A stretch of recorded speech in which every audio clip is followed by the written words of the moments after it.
पर सबसे पहले अंबेडकर साहब ने जब प्रारूप समिति के अध्यक्ष थे, डॉक्टर अंबेडकर प्रारूप समिति के या ड्राफ्टिंग कमेटी के बताओ 6 सदस्य होंगे। मैंने बताओ 6 मेंबरों के नाम ड्राफ्टिंग कमेटी के 6 मेंबर एजेंसी बताओ 6 के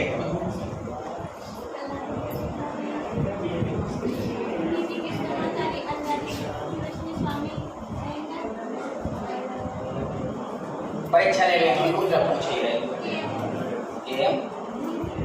और कौन बताएगा कितने सारा ले डराने नहीं बता सके कोई। हाँ मोहम्मद सादिक चलो यार आयंगर अल्लादी कृष्ण स्वामी अय्यर के.एम. मुंशी सैयद मोहम्मद सादुल्लाह और N Madhavrao T Krishnacharya 6 member थे और एक अध्यक्षता, टोटल 7 सदस्य थे। इसमें प्रारूप समिति, चलो मैं यहाँ सुनो, प्रारूप समिति जैसे इन्हें पेश कर दी तो इनसे संविधान सभा में, आप जानते हैं कि पहले भी पत्रकार थे जैसे आज, पहले पत्रकार में पेन कॉपी वाले थे, पेन कॉपी लेते चले जाते थे और लिखते रहते थे क्या बोला बड़े नेता ने। अब क्या है, कैमरा लगा दिया उन्होंने, बोलो अब रिकॉर्डिंग कर रहे हैं तुम्हारे, तो अब नहीं जरूरत पड़ती है क्योंकि टेक्नोलॉजी का जमाना है। लेकिन उस समय क्या थी, संविधान सभा में अंबेडकर से पूछा एक पत्रकार ने कि अंबेडकर साहब आप ये बताइए, आप पूरे संविधान सभा के सबसे पढ़े लिखे एजुकेटेड पर्सन हैं और आपके योगदान के कारण ही ये संविधान बनकर तैयार हुआ है, आप हमें केवल इतना बता दें कि सबसे महत्वपूर्ण भाग आप किसको कहेंगे।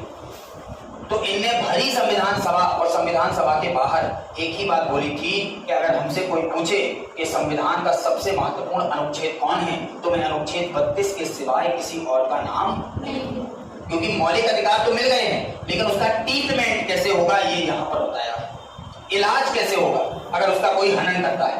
तो जब तक कि कोई बीमारी का इलाज न मिल जाए, जब बीमारी का इलाज मिल जाए तो वही तो आत्मा है। अभी कोरोना का जब तक इलाज नहीं मिला समझ में आ गया सब।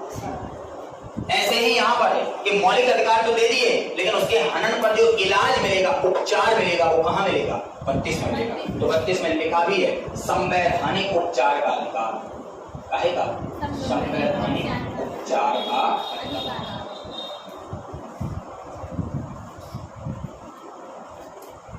संवैधानिक, जब फंडामेंटल राइट का हनन होगा तो आपको संवैधानिक उपचार का अधिकार मिलेगा। अब देखना 32 में सुप्रीम कोर्ट 5 प्रकार की रिटें जारी करता है, रिट का मतलब आदेश, 5 प्रकार की रिटें जारी करता है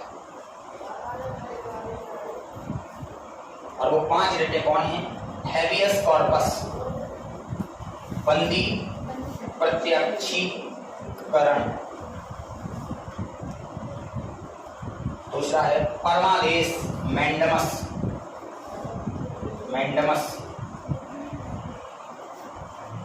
तीसरा है प्रतिषेध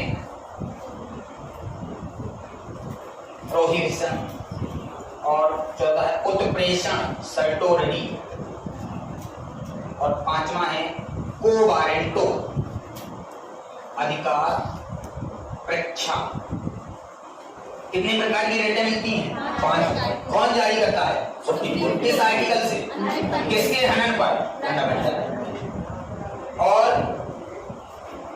226 में हाई कोर्ट भी 5 प्रकार की रेटें जारी करता है और रेटें वही बंदी, हैबियस कॉर्पस,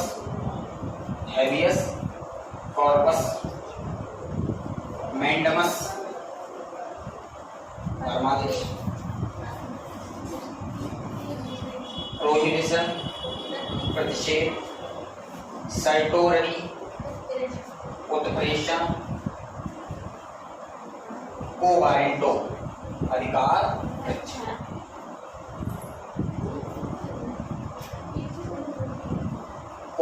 वही रेटें जारी हाईकोर्ट करता है, वही रेटें सुप्रीम। अंतर क्या है, किसकी पावर ज्यादा है, ये क्वेश्चन भी पूछा है। तो आप देखें कि सुप्रीम कोर्ट जो है ये केवल ओनली, जब केवल शब्द मिले तो महत्वपूर्ण होता है, केवल फंडामेंटल राइट के उल्लंघन पर, केवल फंडामेंटल राइट के उल्लंघन पर रिटेन या आदेश जारी करता है। किसके हनन पर रिटेन जारी करता है? केवल फंडामेंटल राइट के, इसके अलावा कुछ नहीं कर सकता है। केवल किसके हनन पर करेगा? मौलिक अधिकार के हनन पर। लेकिन जो हाई कोर्ट है 226 से, ये फंडामेंटल राइट के अलावा कौन बताएगा किस पर? यही तो माइनर चीजें नहीं पढ़ती हो आपको। लीगल राइट, कानूनी अधिकार के हनन पर भी रिटेन जारी करता है। तो बताओ किसकी रिट अधिकारता बड़ी? किसकी रिट अधिकारता बड़ी?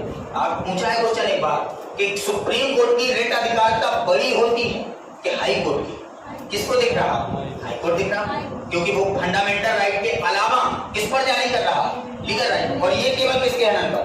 Fundamental right. तो समझ जाना है कि किसकी रिट अधिकारता बड़ी है? High court. तो लिख सकते हैं इसकी रिट अधिकारता, इसकी रिट अधिकारता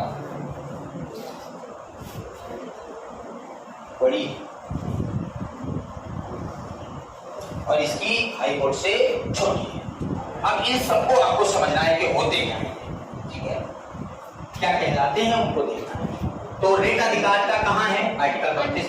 मौलिक अधिकार के हनन पर आपको 5 प्रकार की रिट हाई कोर्ट देता है कि सुप्रीम कोर्ट, दोनों देते हैं। 32 के तहत कौन देता है? Supreme court. केवल किसके हनन पर? Fundamental right. जबकि हाई कोर्ट किसके हनन पर? फंडामेंटल राइट के अलावा लीगल राइट के हनन पर भी रिटें जारी कर सकता है। और कितनी प्रकार की रिटें मिलती है?